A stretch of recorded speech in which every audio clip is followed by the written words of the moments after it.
Una tragedia para la ciudad y para mí un renacimiento.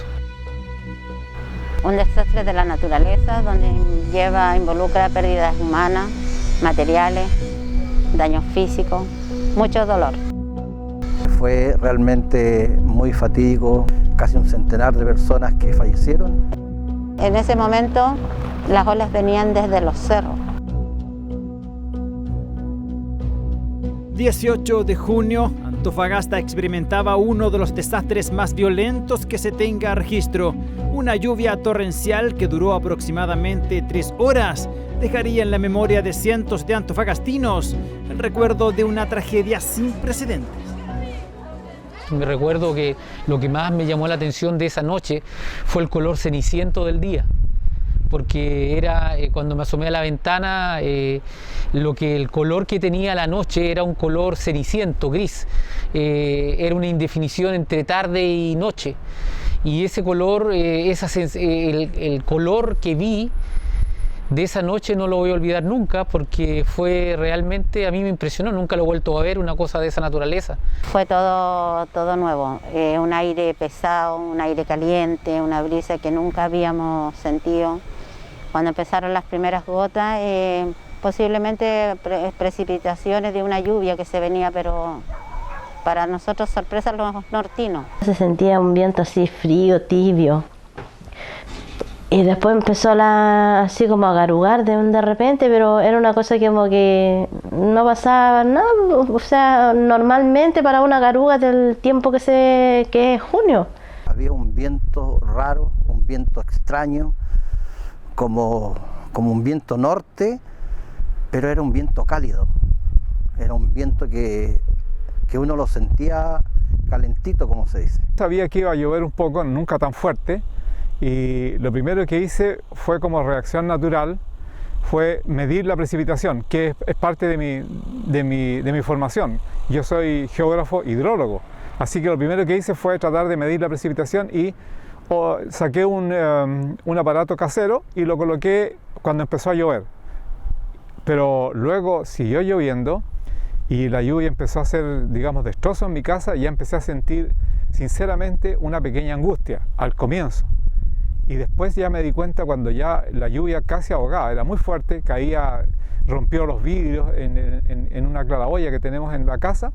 Ya la sensación fue ya de angustia total, porque yo me di cuenta de que eso era grave. La magnitud de las precipitaciones y las características del suelo produjo un descenso de agua incontrolable hacia la ciudad a través de distintas quebradas, arrastrando rocas, arbustos y luego todo lo que se puso en su camino.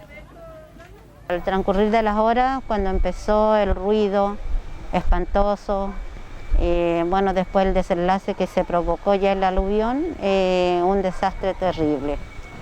No podías salvar a nadie, esperar una avalancha que te trajera más fuerte. No solamente tú tragabas agua, escombro, basura, de todo. Es algo que no, en palabras, si te digo que fue terrible, espantoso, sería poco. El agua iba aumentando más, pues, pero no me imaginé nunca que las casas se venían para dentro de las casas el agua. Se llenaban las casas y golpeaban las casas. Entonces yo le digo, vamos los vecinos. Y una señora venía llorando de ahí, casi desnuda, así por el agua. Como que a lo lejos venían rodando muchas cosas, como tambores, como cosas huecas. Y nos paramos en la esquina de la casa donde yo vivía anteriormente, y ahí vimos hacia el cerro. Y vimos cómo se iban desarmando las casas, se iban desarmando así, era como en cadena. Nosotros nos subimos al techo de la vivienda y pudimos ver cómo venía la ola, trayendo consigo escombros, refrigeradores, lavadores, camas, un montón de cosas, y gente que pasaba.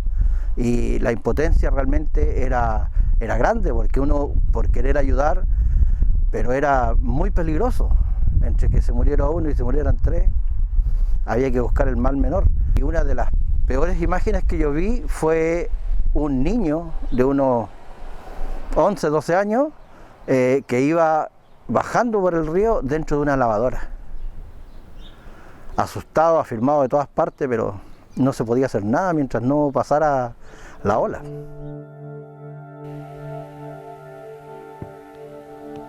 Este es uno de los pocos vestigios que dejó el aluvión. Solo nombres, representados en una placa y un símbolo que la comunidad guarda con tristeza por quienes partieron hace ya 30 años. En ese tiempo nosotros, la familia, éramos aproximadamente 8 personas que vivíamos en la casa, de las cuales 3 fallecieron, que fueron los niños, mi mamá. Nosotros salimos a ayudar a la gente y aquí lo que está llegando y estamos trayendo a la intendencia son cadáveres de personas, ¿sí? Y ya había 16, 20 cadáveres. Recuerdo que el jefe de gabinete que venía llegando en ese momento le dijeron: oye, por favor ven a ayudar y saca a esta niña del auto, y él la tomó y la sacó, y al momento de estarla sacando se da cuenta que era una persona fallecida. O sea, ese tipo de conmociones se presentaron al principio. En la esquina, me acuerdo de México con Sabel ahora, había un montón de autos apilados bajo el barro y se suponía que ahí había gente, y efectivamente fueron encontrados varios cadáveres ahí. En los camiones, unos camiones que quedaron también casi encima de una casa ahí en México, con Talcahuano, también se encontró fallecida. Distintas portadas de medios de comunicación escrita a través de titulares e imágenes describían la real catástrofe que había dejado la lluvia que afectó a la comuna. Esta fotografía corresponde a una publicación de El Mercurio de Antofagasta en junio de 2011, cuando Evelyn, la llamada Niña Milagro, tenía 21 años, la sobreviviente más conocida del aluvión, quien fue arrancada de su familia por el torrente que arrasó la villa El Salto. Cuando empezó el aluvión, las primeras avalanchas, perdimos a la niñita que teníamos de 2 años, 3 meses, la perdimos aquí en la esquina. Y de ahí, cuando seguimos la trayectoria que nos llevó el agua, de ahí ya no nos vimos hasta cuando, yo te digo, bueno, yo fui la última. Después de 2 meses vine a saber de qué fue de mi familia y qué quedó de mi familia. Que lo que quedó fue la niña que le llaman la Niña del Milagro, Evelyn, que tenía 6 años. Ya habían fallecido sus hermanos, mi mamá, mi padrastro quedó vivo, mi esposo quedó vivo, un hermano quedó vivo. Pero era muy poco de contar y ya habían transcurrido 2 meses, casi para 3. Esta otra fotografía fue tomada por un medio escrito días después de la tragedia. En ella, una niña de tan solo 4 años, aferrada al que creía era uno de sus juguetes, pero le servía como consuelo y se transformaba en una sobreviviente. 26 años después, a pesar de su corta edad cuando sucedió el aluvión, hoy debe convivir con el pasado. Yo puedo sentir el olor de la tierra mojada, el olor del barro, y es el olor que había aquí. Y me viene como todo ese recuerdo de toda la gente llorando, los vehículos de las casas todo enterrado, todo esto ya no estaba en las casas. Mi mamá estaba embarazada de mi hermana menor, tenía 2 meses de embarazo. Tuvo que reconocer a los vecinos que estaban enterrados, otros vecinos cayeron mucho más abajo. La vecina del lado de mi casa, yo me recuerdo que ella estaba embarazada y ahí el agua la arrastró y ella estaba embarazada de gemelos y el bebé le nació con la cabecita chueca por los golpes, y ella, unos vecinos de las poblaciones de más abajo la tomaron mientras la iba arrastrando el agua y la subieron al techo de una de las casas y ahí se salvó. Pero el olor del barro es eso, pues. El sentir el olor del barro es la aluvión.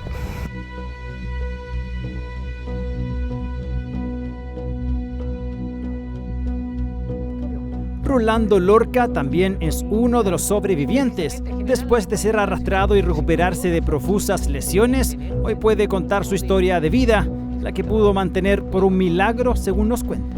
Trato de subir al techo, miro hacia la puerta de salida de mi pieza, y que quedaba contiguo al baño, y ya no estaba el baño, ya no estaba la casa, o sea, habían muros, no solamente de la casa. Entonces vuelvo a mi intento de tratar de subirme al techo como una posibilidad de salvarme, y perdí el conocimiento, lo que yo atribuyo a que en ese momento me arrastró ya un flujo de agua que era con barro y mayor cantidad de cosas.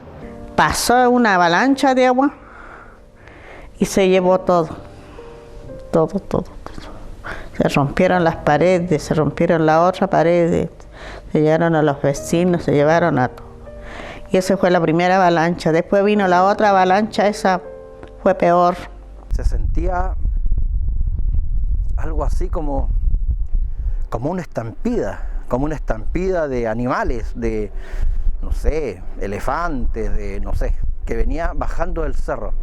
Porque en ese tiempo y hasta ahora todos esperamos que el agua venga del mar, por el tema del terremoto, pero en esta ocasión el agua vino del cerro. Con 24 años, esa noche lo despertó los gritos de Wilfredo Castro, el amigo con el cual vivía en la población Ferro Baquedano.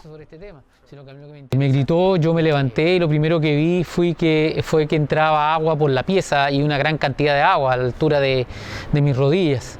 Me levanté de la cama y la mejor decisión que pude haber tomado hasta ese momento en mi vida fue colocarme pantalones y zapatillas, porque eso me permitió no tener daños físicos mayores de los que tuve.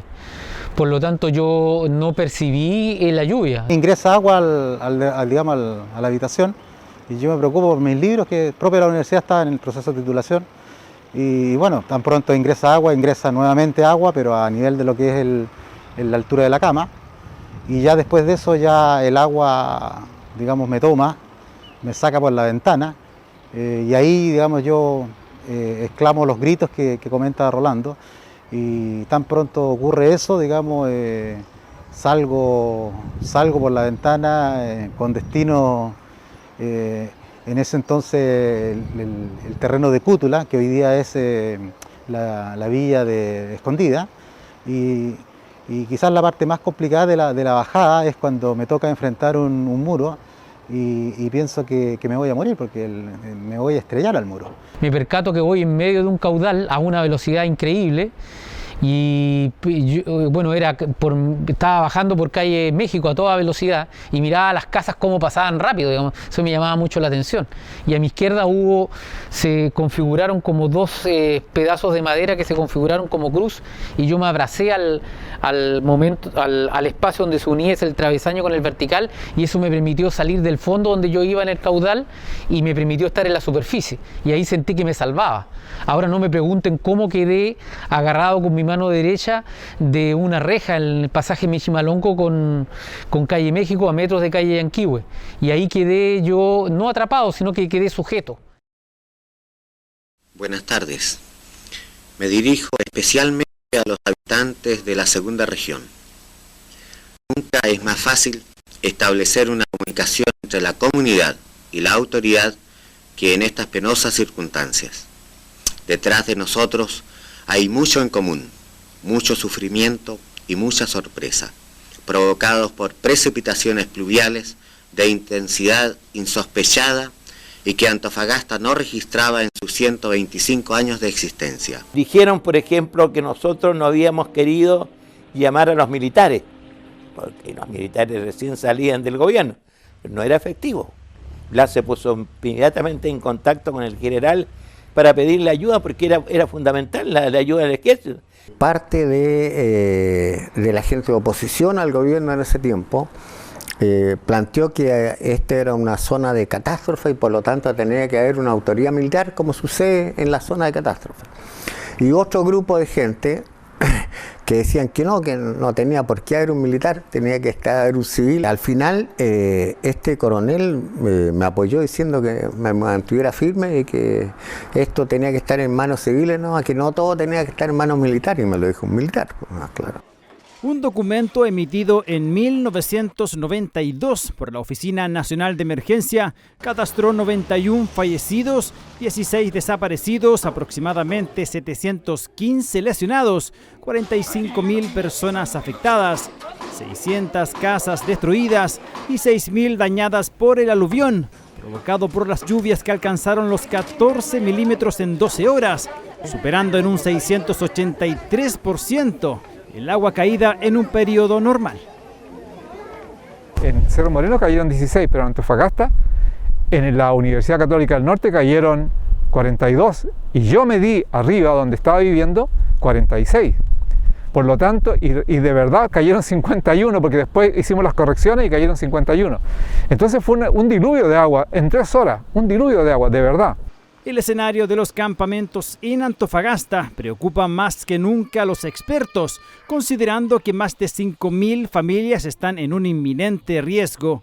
Emplazarse en este tipo de lugares puede ser más económico y conveniente, sobre todo para los migrantes que no tienen tantas oportunidades. Sin embargo, estas zonas implican alta remoción de masas y podría ser fatal para quienes busquen vivir en los sectores de quebradas y las faldas de los cerros. Tenemos claridad qué va a pasar en las desembocaduras de las quebradas. Incluso hay piscinas de alivio que permiten bajar la intensidad del barro. Sin embargo, esa gente que es distinta, que no está en las quebradas, sino que está en la falda de los cerros y básicamente está en el cerro mismo, está en riesgo de deslizamiento. ¿Por qué? Porque esa gente lo que hizo fue banquear el cerro. ¿Qué se hace cuando se banquea el cerro? Se busca una superficie plana para poder colocar la habitación. En ese instante se perdió la pendiente natural que tiene el cerro. Y cuando se pierde la pendiente natural del cerro, lo que pasa es que se desestabiliza el cerro. Entonces queda sujeto a dos riesgos. El primero, que llueva. Y si llueve, va a aumentar el peso del cerro. Y como no tiene buena pendiente, lo que va a hacer es que se puede deslizar, porque el agua lo que hace es que lubrica el cerro. Se desliza. Entonces, ese tipo de eventos es tremendamente desastroso porque es difícil luchar contra una masa. Esto puede volver a ocurrir. La comunidad debe evitar conductas de riesgo, como la de habitar al lado, construir campamentos al lado de las vías aluvionales o convertir esas vías aluvionales en basurales. Esas dos situaciones nos anticipan una tragedia. A pesar de los riesgos que involucra el sector de la quebrada La Cadena, el lugar más afectado por el aluvión, Amalia, después de algunos años de ocurrido el hecho, volvió a vivir en este lugar. A reconstruir un poco tu historia, a superar lo que te pasó como persona, como humano. Y volví porque ya ahora tenemos, hace años fuimos el primer grupo de Villa El Salto, donde se hizo un catastro, que es lo que sería si pasa un evento como el de 1991.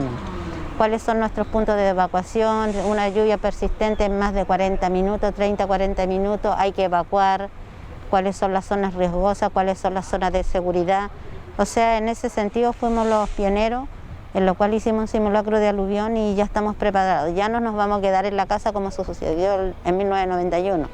Expertos aseguran y explican que no solo tenemos que estar preparados para recibir catástrofes de terremotos o tsunamis, sino que también de eventos como el ocurrido en 1991, que cada 18 de junio abre la herida del recuerdo de una golpeada Antofagasta.